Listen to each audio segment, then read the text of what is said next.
Hello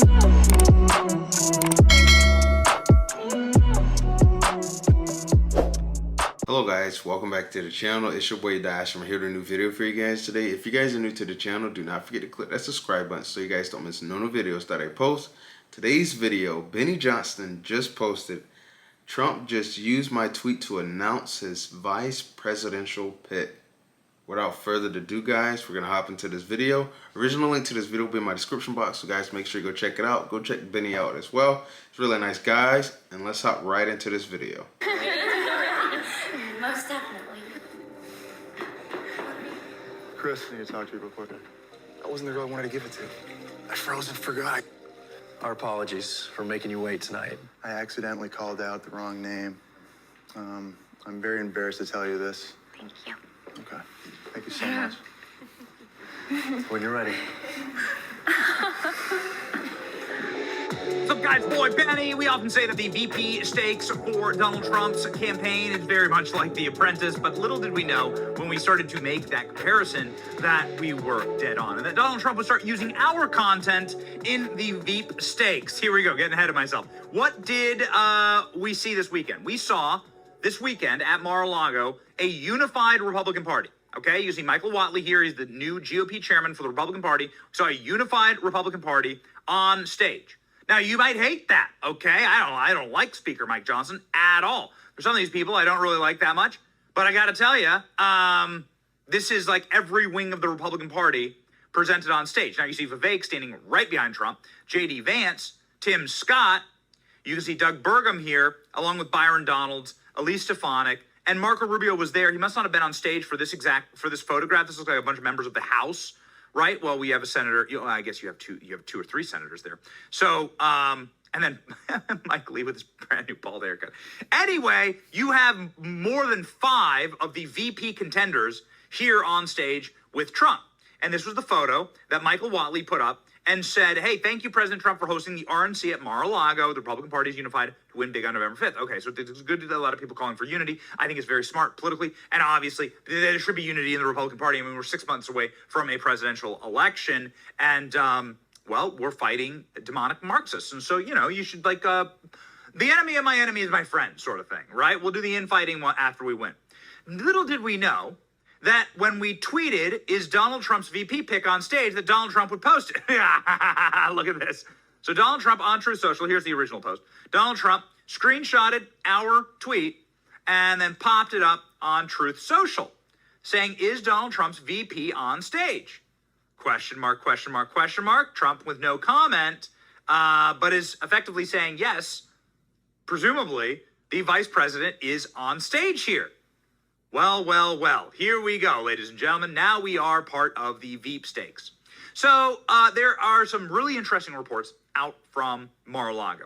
According to Sophia Kai, who is a national news reporter for Axios. Axios, I hate half of what they do, and then half of what they do is really, really great reporting. So I wish they would just cut off the performative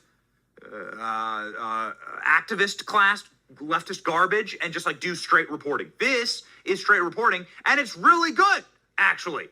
Okay, Trump's real-time VP reviews per Mar-a-Lago audio obtained by Axios. So this was the setup here. The setup was that Donald Trump had a bunch of people, a bunch of VP people come in and give speeches on stage at Mar-a-Lago. The RNC had their meeting there, and the VP choices were sort of auditioning for Trump, a la The Apprentice. No idea yet whether they're going to have to go do excursions or special side quest projects for Trump. I don't know. But here are the Trump audio VP reviews. So I guess somebody was recording Trump, or better. Guys, let me know down in the comment section, who are you guys voting for that would be Trump's VP? I just want to know everybody's answer down in the comment section, and I'll say, I know that Benny probably jumped out of his chair as soon as Trump did that retweet on him. I know that was a great experience for him, so I just wanted to say congratulations to Benny. But it seemed like Trump got a couple nice picks that he had to go through. But again, let me know what you guys think down in the comment section, who you guys think his pick's going to be. Maybe Trump recorded Trump and sent it to Axios for publication? I don't know. Haven't had a chance to ask about this one. Here we go. Senator Marco Rubio. His name is coming up a lot for vice president, says Trump.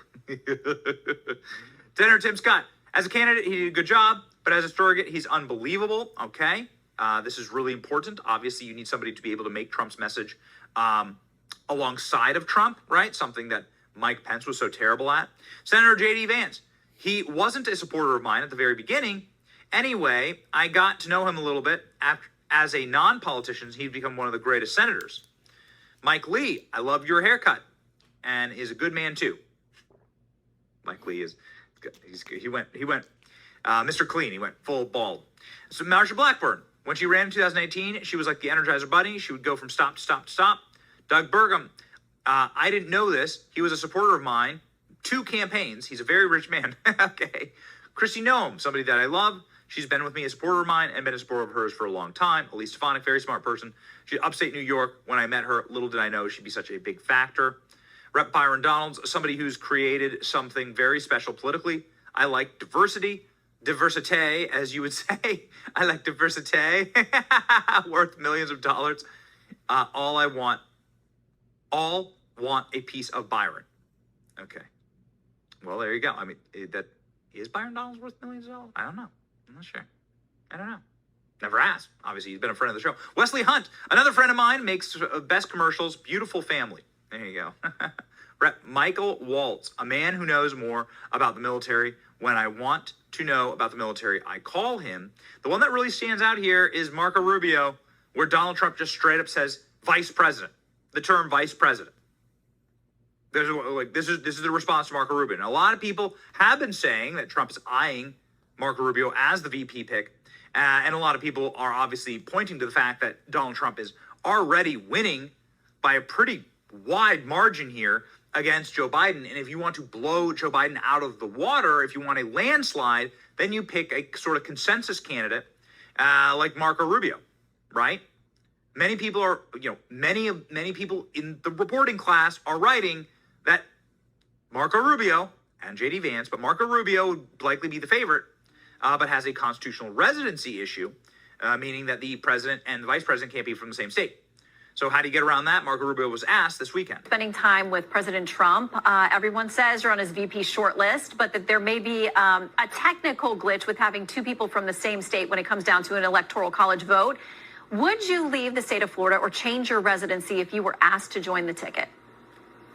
Well, first of all, the vice presidential choice for Donald Trump is going to be made by one person, and that's Donald Trump. And all this other stuff is just speculation. And I get it. Political reporters have to cover political topics. The primary's over. The general's 6 months away. So they're going to speculate on the VP thing. Here's the good news, and I saw it this weekend. The amount of talent that we have in the Republican Party is extraordinary. He doesn't just have a bunch of choices for VP. He has a bunch of choices for a cabinet. He's going to have an extraordinary group of talented people that can serve this country in multiple roles. And that's a decision he's going to have to make.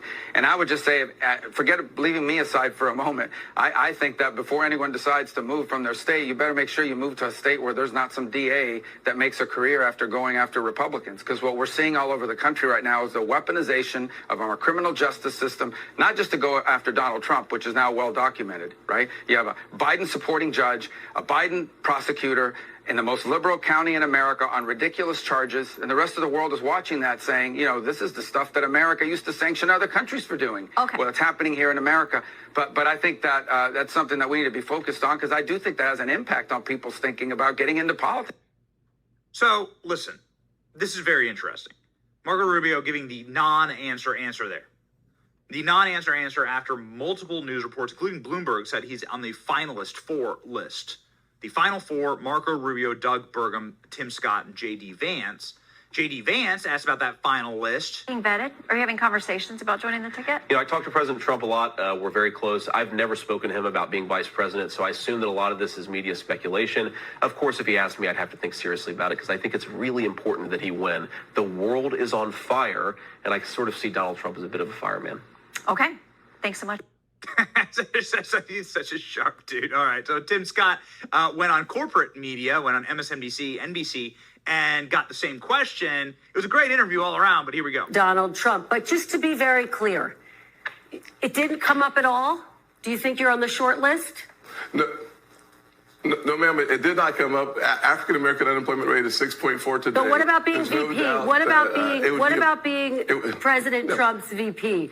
Did it come up at all? Do you think you're on his short list? I hope that the president will choose a person who helps the country unite and heal. I certainly expect to have a decision from President Trump in the next 60 days or so, but he did not bring it up. I certainly didn't bring it up. I'm excited that in this nation, a poor kid from South Carolina could rise to the level of being a United States Senator. It just tells me that all things are possible for kids growing up in poverty today. Listen to this show and know that all things are possible for your future.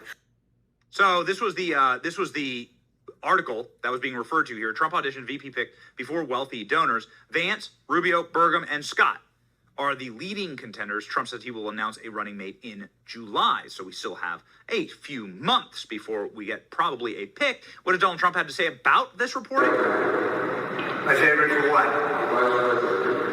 Who's my favorite for vice president? Well, I'll be making that determination sometime prior to the convention.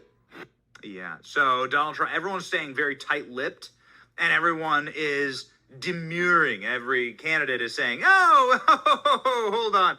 No. We're going to talk about something else here. Byron Donalds was actually my favorite hit from the weekend. Byron Donalds is a superstar and a absolute baller out of Florida. I think he has a huge career ahead of him, huge groundswell of support, making all the right political moves, along with coming on our show, of course, and being a friend of our show. Byron Donalds showing exactly what you do when you're asked a question like this. But this weekend, he was able to go down to Mar-a-Lago for a major donor retreat featuring a handful of prospective VP possibilities. I know you were there. Congressman, talk to me about the state of the Trump campaign, considering what they're up against when your candidate can't travel, can't do events, can't fundraise.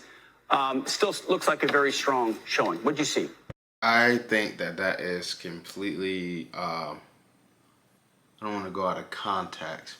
I just think that's completely unfair. I mean, what they're literally putting down former President Donald Trump up against, not allow him to do a lot of things and just trying to make a bad look out of him. But I mean, like, his numbers are going to dramatically climb as people start to wake up, and this is going to be a good year. It's going to be a good year. I mean, it may not look like it's good right now, but I'm telling you guys, this is going to be a good year. His numbers are going to continue to rise to the top. And then November 2024, you guys know what to do.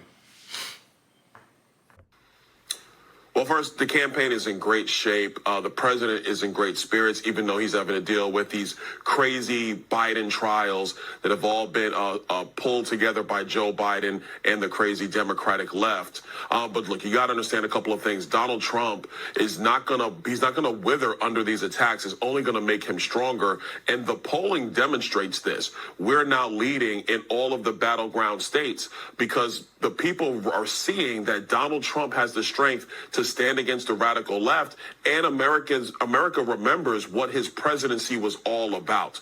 So I would implore Americans, make sure you get out there, you vote for Donald Trump. We need strength on the world stage. We need strength here at home. Joe Biden's been a disaster of a president. And so when you were there this weekend with a lot of people supporting the president, over 400 people coming to support the president and the Republican National Committee, it demonstrates the strength and the resolve. You couple that with poll numbers, and then, of course, the reality that Joe Biden, the master of disaster himself, is the very worst president our country has seen. That is why people are rallying around President Trump. Byron Donalds is correct. Look at this new poll out from. This was published. This was published seconds ago, literally seconds ago. Trump, 10 points over Biden. This is the national general election. Trump 12 points over Biden when you include third-party candidates like West and Stein and RFK Jr. This is going to be a landslide as long as Republicans make smart choices and unify. And I think this is going to be a sea change election. I think this is going to be the end, ladies and gentlemen. of the woke moment. You're starting to see that all across culture, politics, Hollywood, the recording industry.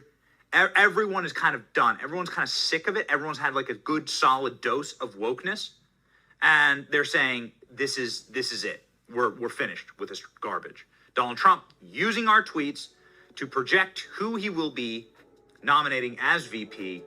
We're here for it. Donald, you can call us anytime and let us know who you're going to pick. Happy to tell the people. You better be subscribed to the channel. It's your boy Benny. Like, share, and subscribe. I'm very happy for Benny. I know that was a great moment with that retweet. But guys, as he said, you guys know what to do in November. And about the wokeness, Americans are waking up. They are figuring out the truth, and they are learning. We've had a dose of what bad times and everything feel like, and now as Americans, we are fully waking up. People are waking up. A lot of changes are going to happen. I think November is going to be very big. I'm hoping for the right outcome. And guys, that'll be a wrap for today's video, and I will catch you guys in the next one. Take care.